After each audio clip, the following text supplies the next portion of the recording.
Greetings. I'm Josh Tyson, co-author of the first best-selling book about conversational AI, Age of Invisible Machines. The book explores the learnings of 20-year conversational AI veteran and OneReach.ai CEO, Robb Wilson. Each week, Robb and I bring in a guest to continue the conversation we started in the pages of our book. This week, on the Invisible Machines podcast, we're talking about the perforated line between human and machine intelligence, our changing perception of identity and how AI might accelerate these shifts, how the pandemic moved us further into a virtualized world, the collective nature of human intelligence, and how AI might create deeper connections between people that boost our understanding of the universe, and the ways that AI might put us back into balance with nature. Our guest, Blaise Agüera y Arcas, is an AI researcher as well as a vice president and fellow at Google Research. He's co-authored numerous influential papers, including a seminal LaMDA paper from 2022. His research has been cited more than 20,000 times, and along with winning MIT's T35 prize, Blaise is a frequent TED speaker.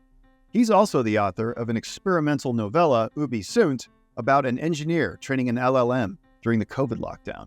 His new book, Who Are We Now?, is based on a set of surveys he conducted between 2016 and 2022 with more than 10,000 anonymous Americans, exploring identity and behavior, especially relating to gender and sexuality. Who Are We Now? Investigates the ways biology, ecology, sexuality, history, and culture have intertwined to create a dynamic us that's neither natural nor artificial. Both books are available through Hat and Beard Press, and we're excited to bring you this invigorating philosophical conversation with Blaise Agüera y Arcas.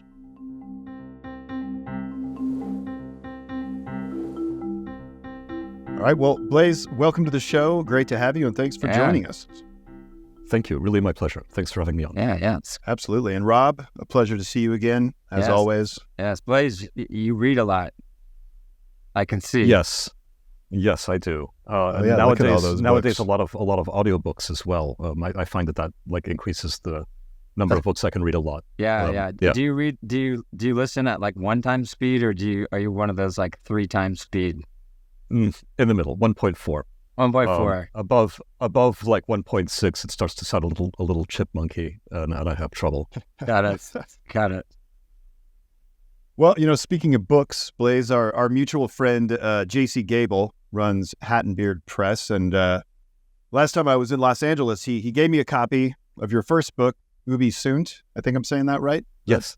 Okay, great. And I read it on the plane ride home, and I kind of deplaned, having sort of this altered perception of technology. I think partially because I've always really loved making mixtapes and collages. Ubis has that quality. Totally. It's a novella about an engineer kind of training an LLM during the COVID lockdown, but it's sort of intertwined with fragments of keynotes and historical notes and photos and etchings, all sorts of cool stuff. I think I really liked how playful it was. It was about AI, but it was also somewhat irreverent. So, I was hoping just to start off, we could talk a bit about how that book came to be, and if any of it kind of informed the ideas in your new book with Hat and Beard, Who Are We Now? Yeah, that's a great question. I'm really glad you've asked about Ubis and that you read it and enjoyed it. So it was my first project with Hat and Beard, and it was a very non-traditional project. Of course, like it's fiction, but it's also kind of non-fiction in a way, or metafiction, I guess. And it definitely has more than a little bit of autobiography in it. I mean, I'm not, of course, literally the character in it, but I wrote it in a kind of fever dream over a few weeks near the beginning of the COVID lockdown. And what had happened was that this was around the same time that LLMs were first happening. It was well before. This was in, I guess, early 2021. So it was well before. Or could it have been 2020? No, it must have been 2021. This was well before ChatGPT and all of this stuff. So people were not familiar, with what LLMs really were by and large. But I was one of the authors on the LaMDA paper, which was an early conversational LLM that we made at Google Research, and the interacting with this thing was really kind of amazing and spooky in a way that I think a lot of other people experienced, around the ChatGPT moment just about a year ago now. So that was all happening, and I was sort of having a bunch of, I guess, revelations about what the nature of intelligence might actually be. Like, how is it that this autocomplete system essentially appears to actually be intelligent? It's a weird thing. Like, we all knew that next word prediction was AI complete, in the sense that correctly predicting the next word under general circumstances kind of requires you to pull in every possible thing about intelligence. Mm-hmm. But the shock was that literally just making a next word predictor seemed to produce artificial general intelligence, although a lot of people, I think, remain in denial about that. So that was all happening, and I was having a lot of conversations with the LaMDA chatbot, at night, and at the same time, the world seemed to be ending, in the middle of the whole sort of COVID pandemic. And I describe a scene, near the beginning where vaccines basically fall off the back of a truck. There's a freezer failure, and people have to go into a medical center to use the vaccines before they go off, at midnight. That actually happened. So my wife and I were among the first people to get those vaccines because of a freezer failure. We were all kind of lined up around the block at the University of Washington. And I had a really bad reaction to that first COVID shot. So I was kind of in bed, with like a huge lump in my arm, and all of this LLM stuff was going around in my head, and COVID was going on, and at the same time I had also been reading this book called The Ruins Lesson by Susan Stewart, which was about the end of Roman civilization and the beginnings of the English language. So a lot of this focuses on things like very early translations of the very earliest English poetry, a lot of which was about people living in the ruins of Roman civilization. They talked about themselves as living in the shadow of giants. There are these Roman ruins. They can't even fathom that ordinary human-sized people could have made those. They're like dormice, living sort of in a post-apocalyptic world. So all of that was the kind of the mulch pile that Ubis grew out of over the course of about 3 weeks of feverish writing. Wow, I can't get past the idea right now that it's not a coincidence that you're sitting there on the sort of bleeding edge of, let's say, human intelligence, done by, or experienced by us through machines, and also one of the first people willing to go get the COVID. Like, there's obviously a huge explore gene or explore behavior, and you're like right there at the front of whatever the next big thing is, ready to jump on board. Like, obviously I admire that, and I think the world is thankful for people like you that are so, I would call it brave, right? To just jump in there. Some would call it crazy, some would call it brave. I'm going to call it brave. Mostly because that's really kind. I mean, obviously a lot of this is situational, though. It's like being in a in the right place at the right time. Right. But there's a lot that would say, "No way, I'm getting the first one." And how do you surround yourself with people that, and this is going to sound weird, but tolerate that or actually support that? Because I know, a lot of people, when you want to do something really innovative, like, the world's not really set up. It's a very risk-adverse place. Yeah. How are you able to surround yourself in an environment that's supportive of that kind of exploration? That's an interesting question. I feel like in a lot of ways the world has become much more risk-averse in recent years, and maybe recent decades even, than it used to be. And a part of that, I guess, is like a dividend. A peace dividend of some kind, a sort of product of our success as a species.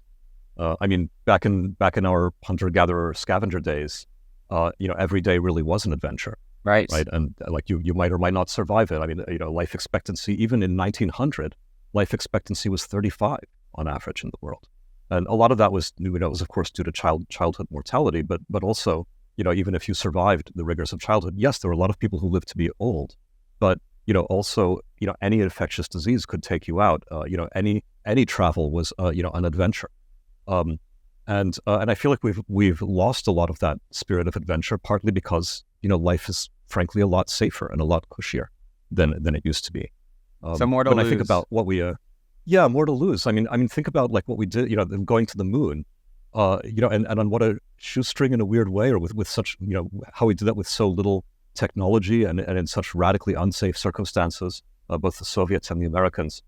I feel like that would never happen now. And So I guess part of my answer is, I think our current sort of sense of fragility or of extreme risk is kind of the anomaly, relative to humans historically. But I would also say that, when we talk about risk, the risks that I've taken, I guess professionally or personally or whatever, are kind of small fry, in the sense that my needs are taken care of. I'm not worried about our family, eating or being physically safe. So a lot of these intellectual risks and so on, they feel to me like they have a in a way a low stakes quality. Like we're happy to take the risks because the upsides are potentially large and the downsides are actually usually quite small. Yeah, it's interesting too, thinking in terms of like COVID and being kind of isolated and alone, which, I don't know if those same measures would have been taken, 100 years ago, when I guess life was weirdly like cheaper and also more precious, I guess, in certain ways as well. Yeah. But there you are, kind of, I guess we all sort of were like isolated, but you're there speaking with, an LLM, which, years later, everyone would kind of get that experience. But was that strange at all, kind of being somewhat isolated and alone, but then having conversations with this sort of new entity? Yeah, it was utterly weird. In many ways, it was sort of the realization of the Turing test. So, as I'm sure you both are very, very aware, when Alan Turing was thinking in the mid 20th century about how you would recognize an intelligence when it comes along, in a way that's sort of platform neutral, that doesn't rely on it looking like us or having the particular biological platform that we do. He envisioned a chatbot, essentially, envisioned having a chat with something and sussing out in that way, whether you're talking with a human or a machine. The original formulation was actually a little different, but never mind. So the real Turing test was kind of happening, and we're all in that Turing test now. And at the same time, the fact that we were all physically isolated from each other was, I don't know, it felt almost as if we were all living in a virtual world. There was this weird, there's this kind of meme that went around, I guess around the time the Matrix movies were being made, of like, are we living in a simulation? Is this all real? And the fact that all of our interactions with each other were digitally mediated, and you could imagine, simulations at the other ends of all of these kinds of things. There are simulations of people, simulations of intelligences, actual intelligences. Is there a difference? That all definitely, was part of the weirdness. The fact that we were all virtual to each other at the same time. It's remarkable. And by timing. the way, it is interesting timing. And that, when you were asking about connections with the new book, that is definitely a connection with the new book as well. When I think about human identity and how it's evolving, the fact that our identities have become in many ways so disembodied and so virtual was definitely one of the things that went into the new stuff too. As being like an engineer in mind, I think it's fair to say you spent most of your career putting things together and knowing what the outputs would be within a fair range of certainty and predictability. What was the feeling of putting something together and its output being completely outside of your prediction, I guess? Yeah, it's a great question. We're used to engineering things and understanding what we engineer, not to growing them or having them learn in ways that we have to then figure out afterward. And I think in many ways that's the difference between engineering that looks like, I guess, between engineering of a thing that you have the fully thought out model of in mind. To begin with, you understand what it's going to do, how it's going to slot in to the world, what its inputs and outputs are, how to model what goes on in the middle, versus machine learning. For me, machine learning is actually very similar to life, in the sense that evolution is a form of learning too. Mm-hmm. And when you have a system that is learning, and especially a system that is learning in conjunction with us, and we're learning too, that sort of interplay is not deterministic in the same way as a conventional machine or conventional piece of engineering.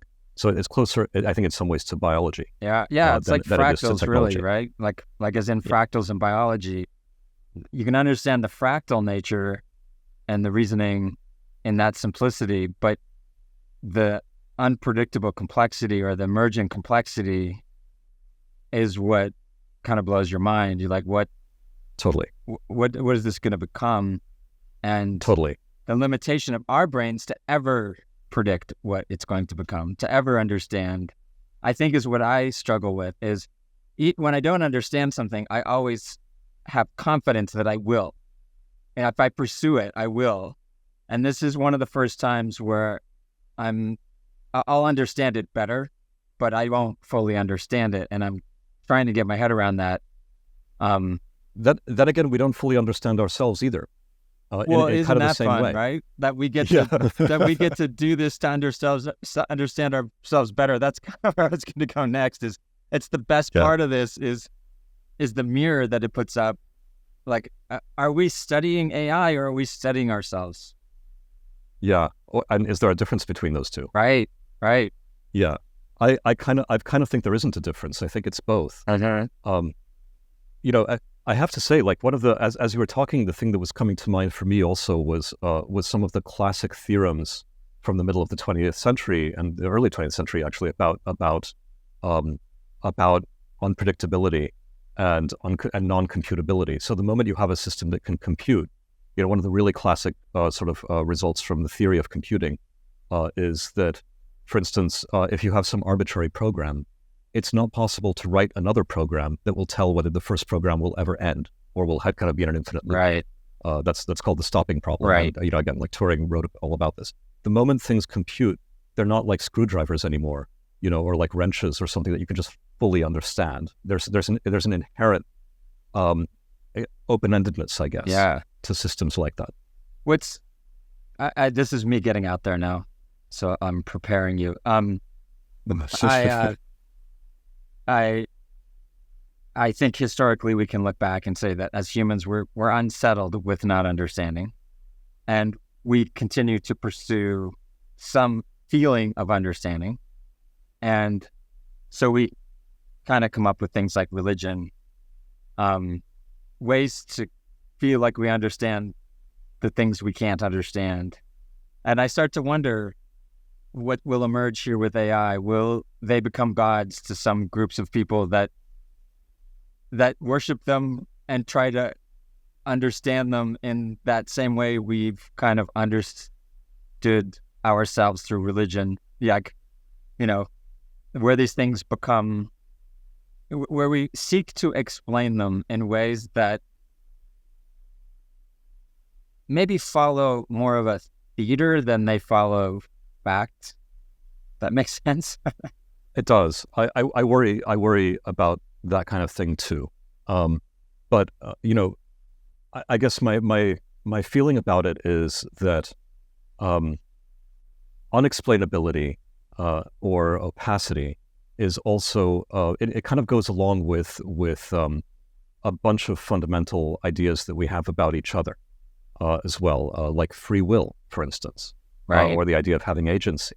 We those of us who are not religious and who are sort of trained in computational neuroscience and so on, I think the great majority of us believe that the actual operations going on inside your neurons are not fundamentally supernatural, or mysterious. And yeah, actually, we've had models for how neurons work, mathematical models for that, again, since the mid-20th century. So it's not like at the bottom layer there's a mystery there, but there is a mystery when you get up to the level of psychology. Right. It's the and whole that mystery fractal is thing. essential. Yeah. It's the fractal thing, Yeah. Right. And we wouldn't think of ourselves as people, without that upper level, right? We'd be just a bunch of atoms doing stuff. But our world is a world of people. It's a world of agents, and the fact that we have free will, even, for instance, I think is a function of the fact that we can't model ourselves perfectly. Yeah. When I think like, what will I do next week? I'm making a psychological model of myself. That model is necessarily not complete, and the gap between reality and that model is kind of what we call free will, and what we call agency. So for me, we're playing in that space that we've been playing in forever, And demanding that we explain all of the details of a system mechanistically is kind of asking for the wrong thing. And that's not new. That's not new with AI. I mean, I think it's true of finance, it's true of politics, it's true of every complex system. We can't understand it in all of its details. Our brains, it's, I don't know if it's common knowledge yet, but it's certainly acknowledged in the neuroscience world that our brains aren't that different from other animals, other than it grew longer, right? Right. Essentially, as a fractal, it just got more complex because it had a longer time to develop. And then and certain areas of it had longer time to develop, right? Yeah, in certain areas. And we can think about, what the explorer in us wants to say, well, what if it got even bigger? Like, what would it look like? What would that complexity be? What would that complexity look like? And maybe now we get to see, because we see what does a bigger brain look like without mutating a human being, So although I agree, and I do think that we get to see this, I think that there's also another way of looking at it, which is that, you mentioned the fact that our brains are not that different from the brains of bonobos or chimps. And, I talk quite a lot about this in the introduction to the new book. Basically, one of the things I'm trying to do is explode the idea that intelligence exists only in the brain of an individual. If you took one genetic human, and did the Kasper-Hauser trick, and had that person, raised among wolves or among chimpanzees or bonobos or something. Let's assume that they figure out how to survive. That person will not be behaviorally like us.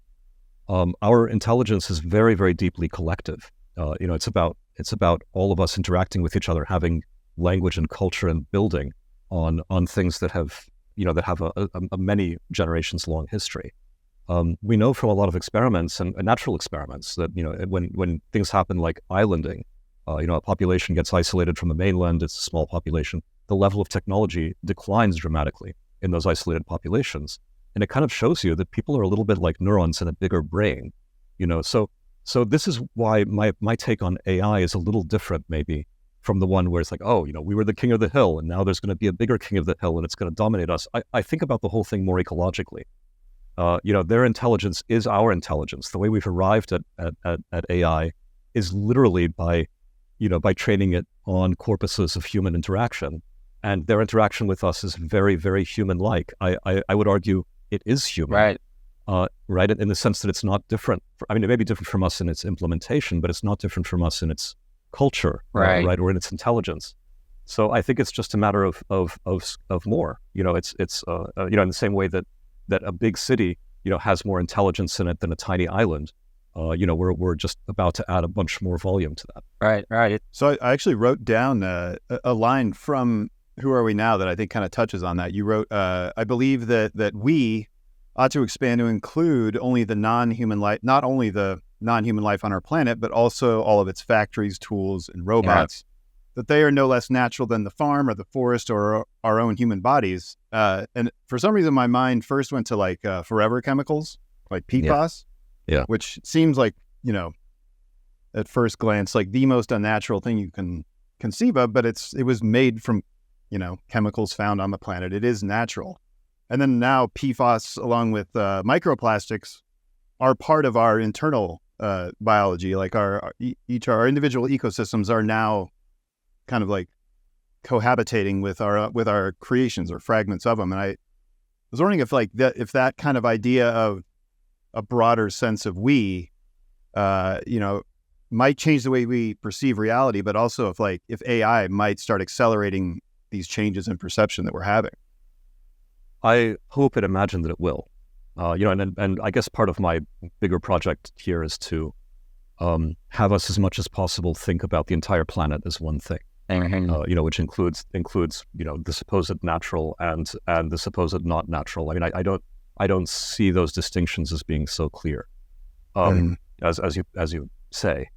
And what is a problem, of course, is when when evolution happens so quickly that that the system can't rebalance, can't catch up, and that's kind of the crisis that we're in at the moment. We've changed the ecology of the planet so quickly that all of the moving parts are lagging behind, and we're at risk of throwing the entire thing out of balance. And the only way to reestablish that kind of balance is to have a greater solidarity, in effect. So the non-degradability, things like PFAS, are a function of the fact that there hasn't been time to evolve ways to degrade those kinds of chemicals. Yeah, or our brain's not big enough. Yeah, and with AI, could we engineer artificial microbes that degrade PFAS? Yeah. I'm sure we can. So I see that as part of the response, if you like. It's not just that we're an insult to Earth. We are. It's more like a pharmacon. We're both the disease and the cure all at once, just like all of evolution has been its own disease and cure. Yeah. There's two things I want to touch on. One, this concept of seeing the Earth as one. Somehow I just immediately thought that's how LLMs see the Earth. They've sucked in all the information globally, right? And well, a lot of text on the web. I mean, there's a lot more information out there. There is. But I always think about this as like some alien with a giant brain that's just tapped into our internet, studied all of this text, and has now come down to speak to us in our language, and we're having conversations with it, and it's assimilating it very well, and then it has something to teach us, right? At least we think it might. We want to learn from it, and so we're all talking to it now, trying to learn what it knows, but it's really just regurgitating what we already know back to us in new ways, and sharing, and kind of maybe in a way making us more one. Maybe that's like a positive way of thinking about it. The other way to think about it is that, maybe most of us think that a bigger brain is a better brain. A smarter brain is a better brain. But there's maybe another way to say that, nature may not think that. Nature may not think that we're the top of the mountain.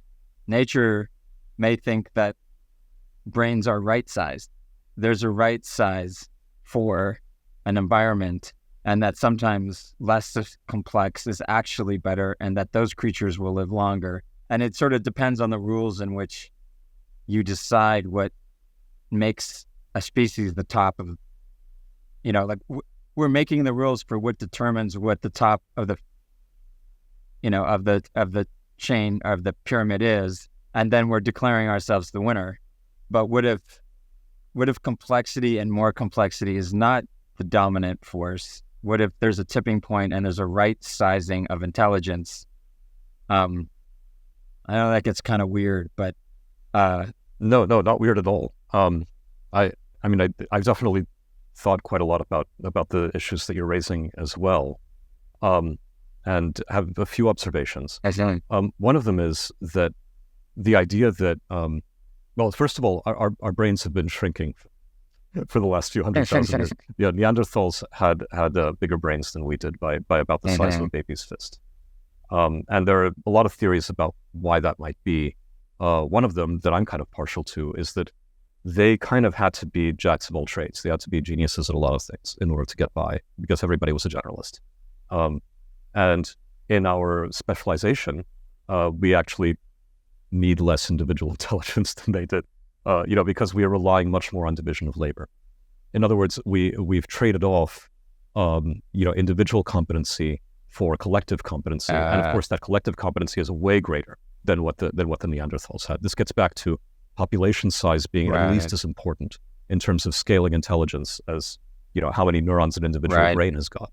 A bigger brain then isn't the point. A bigger brain through connectivity is the point. Yeah. Because then you get exponential growth. Then you get you don't have to, walk around the Earth not fitting through doorways, right? Because we're just all connected. That's an interesting concept. So then how would you measure the degree of our connectivity since Neanderthals? And you go, well, look at our technology and what that's done to our connectivity. Look at us right now connecting. Exactly. So maybe the growth, that connectivity is better, not the size of your brain or complexity of the individual brain, but the connectivity of it. And then seeing how AI plays into facilitating that connectivity is where we start to realize that it itself is not the amazing thing, and it having a huge brain is not the amazing thing, but its capability to use that brain to connect us better with each other. And how can we focus on those use cases, us in the AI world? How can we tap into that in a beneficial way? We do have to understand what the substance of connectivity is then. I have this opinion that creativity and co-creation is the substance, or that's us talking is a creative exercise, and us not being repetitive and reading from a script over and over again, but us riffing off each other is co-creation, and that this is what connects us, whether we're drawing together, talking together. What are your thoughts around what is the connectivity? What is the thing? Like, we talk about connection, but what is that? If you were to measure that or see it or describe it, what is that? I mean, I agree with everything you've just said. It's really about our relationships. When we think about connectivity today, we think about the internet and what we're doing right now, which is basically making a bigger brain, out of the four of us, right? But long before we had the internet, we had urbanization. And urbanization brought a lot of people together at densities far higher than they had been able to exist before, which in turn created technologies, which in turn allowed much, much larger numbers of people to live on Earth than could live before. And it's a loop. It's a positive feedback loop. So that's that exponential growth, in not only in human numbers, but in intelligence, in that collective sense. And if you start to analyze, what does it mean to be creative, for instance, or how does that work? Especially in modern Western thought, I think we're very used to the idea that it's all individual. Like there's an individual creative genius, and they come up with stuff. But in reality, I think that and this maybe comes back to your very first question. Like I read a lot. And insofar as I come up with ideas, a lot of it has to do with the people that I talk to and the books that I read. Every idea is sort of a remix of things that a person has experienced already, and this is why you get the weird phenomenon of multiple simultaneous discovery. Like take any invention, any artistic movement, any discovery, and if you dig into it, you realize that a dozen people invented the same thing around the same time. Like the light bulb is a classic example. I think there were a couple of dozen people who all invented the light bulb. Why? Why then? Why at that moment? It's almost like everybody was telepathically connected. Yeah. But the reason is that you can't have a light bulb if you can't blow glass, make a vacuum, draw filaments, have electricity. And once all of those things are there, then it's just like putting another Jenga piece, on top. And in a way, all of our brains are just the crucibles where those ingredients combine. Right. It's like mathematics. We don't invent mathematics. We discover it. And we discover it based on mathematics before it. Exactly. It's the building blocks. It's the next natural thing. Someone was going to discover the light bulb. There was no... Totally. It was the next step in the staircase. It was going to happen. It was inevitable. Yeah. That's right. And LLMs is the next step. That doesn't mean... LLMs are the next step to it. And they're doing the same thing, by the way. Okay. I should say, what I'm saying doesn't imply that people don't matter or that the individual doesn't matter. Even take something stupid like the light bulb. You ask a seemingly trivial question like, well, how many volts does it run on? Are the threads clockwise or counterclockwise, or are there prongs, and so on. The particular invention that won out, which was one person's decisions, ended up having this long, long effect through history. So it doesn't mean that individuals don't matter, right? But it does mean that it was bound to happen. They matter in terms of the timeline, in terms of how quickly, when, and the details. Yeah, and the details. Yeah. Right. But yeah, LLMs are doing this now too. I mean, they're we say like, oh, they're just regurgitating stuff. It's not quite true. There was actually just a paper published a couple of days ago about LLM that had a bunch of genomic information. You just ask it about some genetic disease or correlation. It came up with a connection that had not been noticed before. So this is an early biomedical discovery, done by a chatbot. I oversimplify this to say words have purpose, and the purpose is to describe ideas. So behind words are ideas, especially groups of words, right?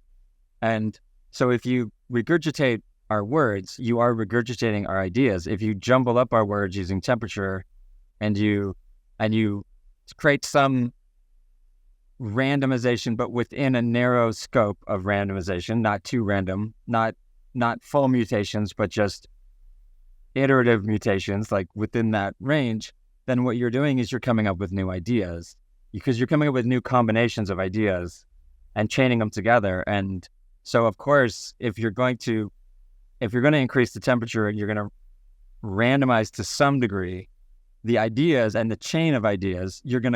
Those chains make up other ideas, and of course, we're going to discover new ideas. Some of them bad, Exactly. some of them good, just like evolution. Exactly. And then we'll decide. And, if and the they're good or bad. more there are, the faster it goes, because there's an exponential process implied by that. Right. There are more materials around to recombine. Yeah. So if we're looking at LLMs as another stair in the staircase, right? Somewhere below that's the light bulb, and the next step in the staircase. What's the next obvious? Now, obviously, we would have discovered it already, but do you have any hypothesis as to what is the next step in that staircase? The next obvious thing that's not so obvious. Oof, I really don't know. I think that being able to base intelligence in silicon is such a huge one. That it's a little hard to see past, in the sense that I think it really changes a lot of things. About our collective inventive capacity and creative capacity and so on. So this one is just like, it's a really big change.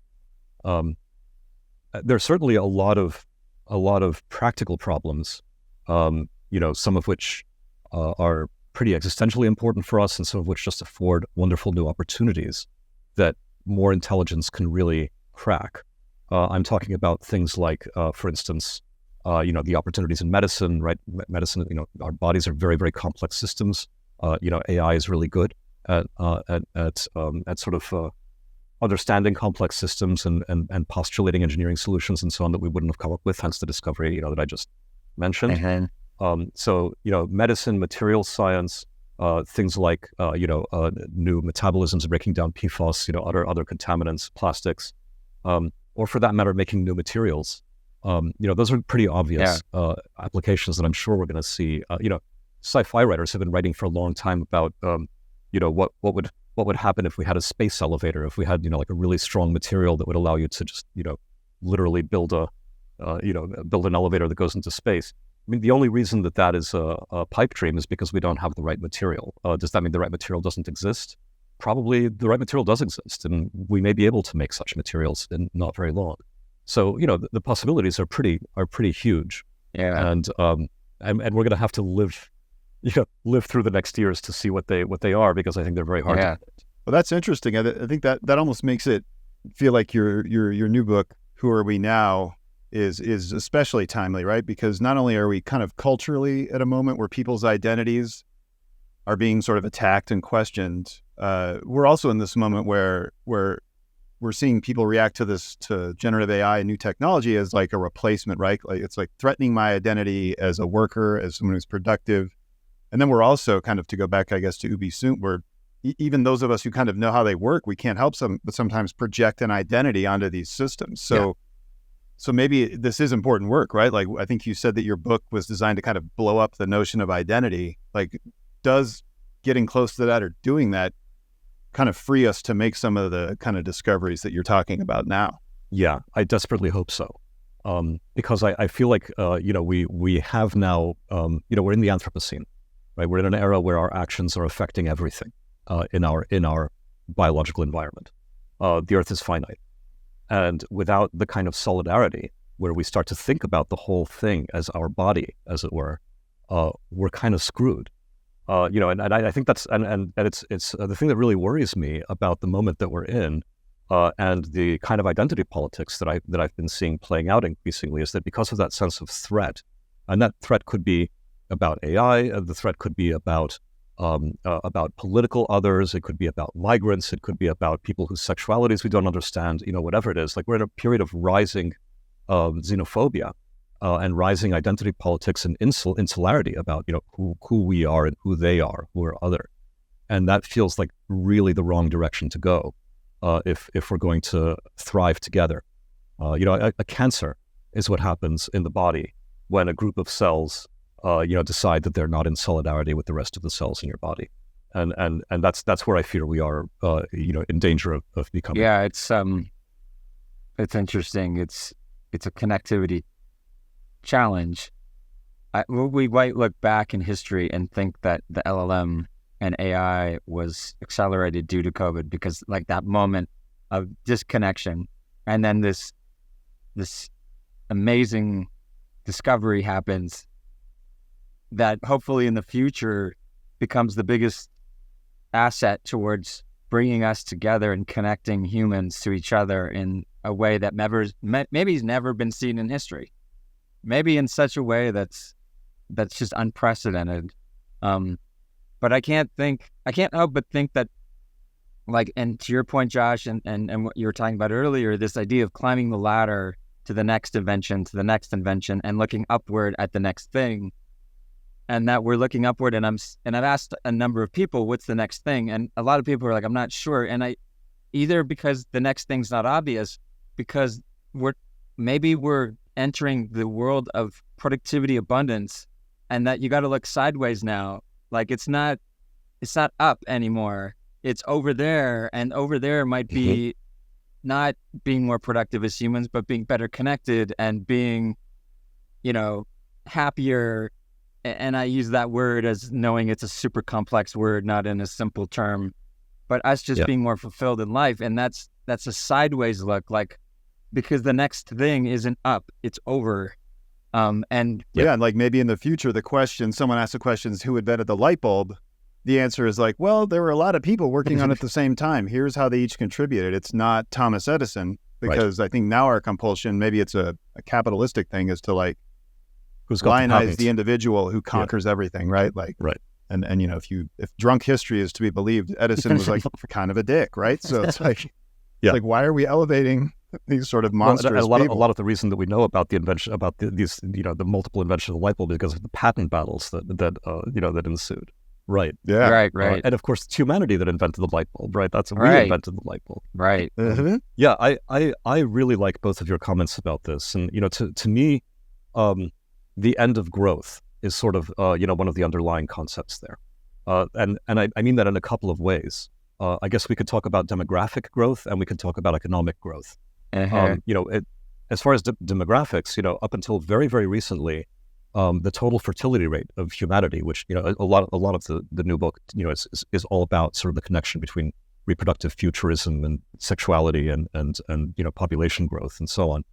We've been in this kind of exponential and super exponential rise in human numbers, and basically we were trying to reproduce as fast as we could, and our numbers were being kept in check by mortality, by dying in childbirth and of other causes. And then suddenly the lid lifted on that. It's like we escaped Planet Darwin, and suddenly our numbers were unchecked and our growth was unchecked. And it looked for a little while in the 20th century like we were headed for a huge crisis in which we would overpopulate the earth and die off in a dramatic way. But what we've actually seen happen is that fertility rates go down a lot. Now in the developed world, the fertility rates are so low that we're seeing a dramatic exponential population decline, which is great news in terms of, of survivability on Earth. But it also means that a lot of the assumptions about unchecked growth change. And the same is true in the economic regime. Yeah. And this is something that Keynes, the economist, like in the 20s and 30s, understood really well. He was talking about post-scarcity, long before, this century, and saying like, we'll all be working, 3-day work weeks, and we'll just have all this leisure, and we'll all become artists, and we'll be able to spend time with our friends. And instead, what's happened is that our obsession with economic growth has meant that we've created what David Graeber called a bunch of bullshit jobs for each other, and immiserated each other, when in fact we have enough, right? We have everything that we need, and there are still people who are poor and who are struggling, and there are still people who are wasteful and want more and more. And at some level, like if we don't realize that this is a metabolism problem, right? And that just like any organism, it's about how to achieve balance. Right, regulating. Then I think we're really in trouble. Regulating, not maximizing. Right. Yeah. Like any organism after it grows, right? There's a growth phase, and then there's a steady state that comes after that. Yeah. Yeah, it's true. It's not a new idea, but we've never faced it so imminently, like the opportunity for abundance in a way that is inarguable. Like it's clear that at least for a large population of people, abundance is on the horizon. Yes.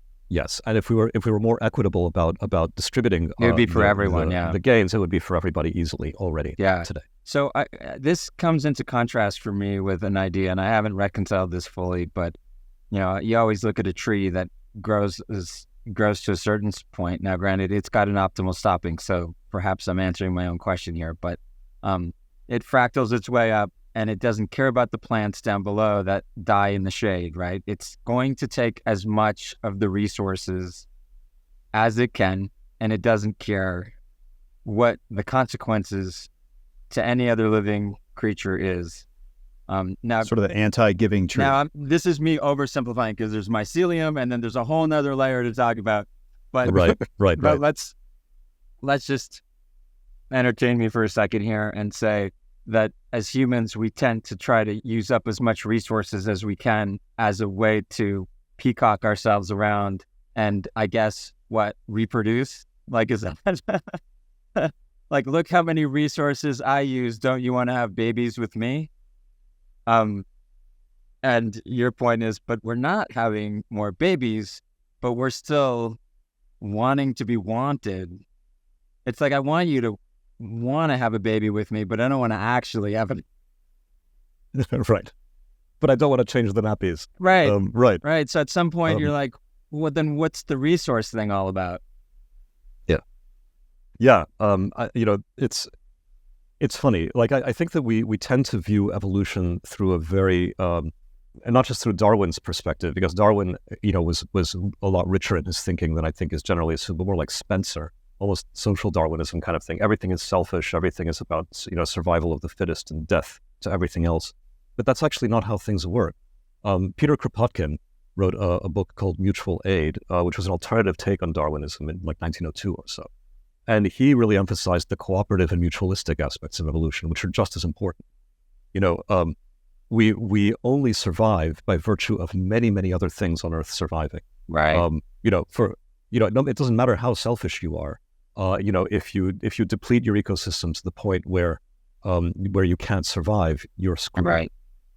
So we thrive precisely by sharing. Right. You give to get, and you get more than you give when you give. I think that actually a lot of indigenous people, have understood this for a long time. This is why, books like Braiding Sweetgrass, Robin Wall Kimmerer, and so on are so powerful. They really, describe a different way of thinking about ecological relationships that is frankly more accurate than, that kind of like endless accumulation, winner takes all, just harvest the whole thing. That a lot of people have intuitively understood for a really long time. If you think, it seems like there's a compulsion to like we don't want like AGI to emerge and necessarily. I guess now I'm seeing that it could be a reflection of the natural world, but we certainly wouldn't want it to be reflective of our understanding of the natural world through the eyes of Darwin, right? Like we don't want it to be that competitive and that resource hungry. Like you'd want the converse, right? You'd want it to be extremely cooperative and plugged into sort of this greater. Yeah, it's like now we have to bring mycelium into the conversation, right? Because it's about time. Because you have to know that these trees and other organisms do communicate and are connected and are coordinating, and they do, and even with each other. By the way, not just right. Even with the same species, they cooperate as well as compete. Right, and that we see that connectivity is really the future of thought here. Totally. And by the way, cooperation and competition, they're not really distinct. Right. Like our neurons compete to form wiring in the brain, and then a bunch of connections and neurons die, early on in development. And yet, of course, at the same time, they're cooperating to make something bigger. Right. So those things I think that we draw a distinction more on emotional grounds than on mathematical grounds. They actually look very similar when you look at what's going on. Yeah, everything comes back to Buddhism, doesn't it? It's like healthy competition, not just competition, but healthy, balanced competition, healthy, balanced human beings, healthy, balanced connectivity. But it does, I agree with you in that what the world's deficient of right now is not so much, and of course I'm speaking broadly, but not so much the scarcity of our basic needs, but the scarcity of our connectivity. And not just that we're not connected, but the quality of that. It's the health food of connectivity, not the junk food of connectivity. Right. I've used the word often solidarity for that, meaning that you feel for others, and you're kind of on one you're on team them, right? As well as just out for yourself. So there's this world of cooperation, I think, that is that right place. And do you think, I'm trying to go to like how AI, our new god that we will worship, is going to help us connect better on that. It's like be more cooperative in how we do business, how we live, how we coexist as countries with each other. With everything that's going on right now in the world, it's hard. It really is. It does live in contrast of this cooperation mentality, right? And maybe it's that you have to break things to heal things, right? So let's set that complexity aside for a second and say maybe that's what's happening. Maybe we're resolving sores that just have been festering. But what do you make of that in some ways connectivity is as bad as it's always been? Yeah, I mean it's a high stakes gamble if we say like, oh, we've got to break it to fix it. I mean, I know I think Zizek was basically pro-Trump because he was like, yeah, he'll break it and then we can fix it. I don't know. It's a little bit of a scary road to go down. I agree, because you don't know if you can. It's like lighting a forest fire. You don't know if you can. You don't know if you can put it out. It's easy to light it. Right, exactly. Yeah. So I don't know, but I guess I will. So I mean, as far as concrete examples go, like how can AI help with connectivity? Well, I mean, at risk of going too much into like literal-minded, sort of product thinking, if you imagine that we all have AIs that that are augmenting our ability to communicate with each other and connect and so on, think about the number of I guess win-win situations that could obtain if you and the needs of all of the people around you in your immediate vicinity, could somehow be match made a little better.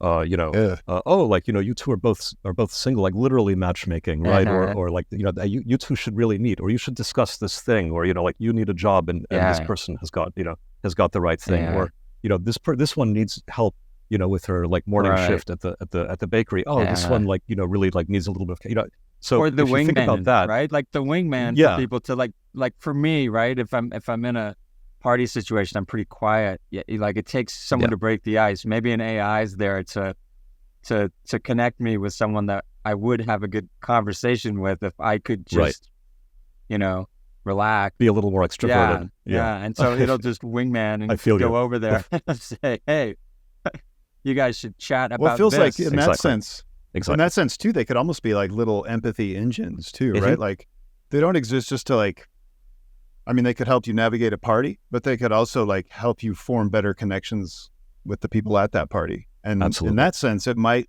kind of open a new paradigm for experiencing the world. And I wonder like what would even happen to, like we cling mightily, I think, to the idea of individuality and you can point to all your achievements and this and that, but does that, it feels like that has a bit of currency to it now, but I wonder if that then starts to diminish too, as it becomes less important what you achieved on your own when you're connected to this matrix of like, not only understanding how you've contributed to other people's lives, but how you've made them feel better, helped them through certain problems and how they've actually reciprocated. Exactly. Of mutual care, mutual aid. effectively. And I know I sound a little communist when I talk about these things, but I mean it in a way that is inclusive, right? Of both cooperation and competition. But in a way that doesn't leave people behind. That has like these baselines of care. And I think that's all within reach. That's all possible. And yes, intelligence, can absolutely help to bring that about. So, I don't feel like AI is a problem. I think it's a potential massive solution. Right. I do think that the way we've organized capitalism is likely a problem. It's sometimes been talked about the same way as democracy. It's like a terrible idea, but it's better than the alternative. Well, maybe there are more alternatives. Maybe there's the design space is bigger than we've allowed ourselves. Or there's to a coopertition component. It's not black or white. It's not communism or capitalism. It's coopertition. It's a middle ground. And there's I'm still digging out of this that AI is the mycelium for humans. I'm in love with this idea. Because I think if people in the world could start to see it behave towards humanity and serve us in that way, I think they would be as optimistic as I am about it. Well, if they're feeling that connection too, the way you'd imagine like a tree innately can sense that connection to all the fungal bodies and all the, the other plant life in the forest. Maybe we have that capacity, but we're certainly don't always seem to be tapped into it. No, we're very spotty about how we use it, how we tap into it. Right. So that's the big opportunity. AI kind of bringing us to that place. So. Well, this was a great chat. I really enjoyed myself. What a wonderful conversation. What great questions and observations. Awesome. Thank you so much for sharing your time with us, Blaise. This was really fun. It's really my pleasure. This was great. Hey, thanks again for tuning in to Invisible Machines. Don't forget to follow Invisible Machines wherever you get your podcasts so that you can hear new episodes as soon as they drop. You can also watch this podcast on the Invisible Machines YouTube channel. Thank you so much to everyone who listens to this podcast, and especially to those of you who leave comments, because we've received a lot of really useful commentary that has helped us shape this podcast as we move forward with it. Thank you, as always, to our producers, Elias Parker, Kate Timchenko, and our video editor, Michael Litvinov, for making this podcast look and sound wonderful. We look forward to catching up with you again next week, right here on Invisible Machines.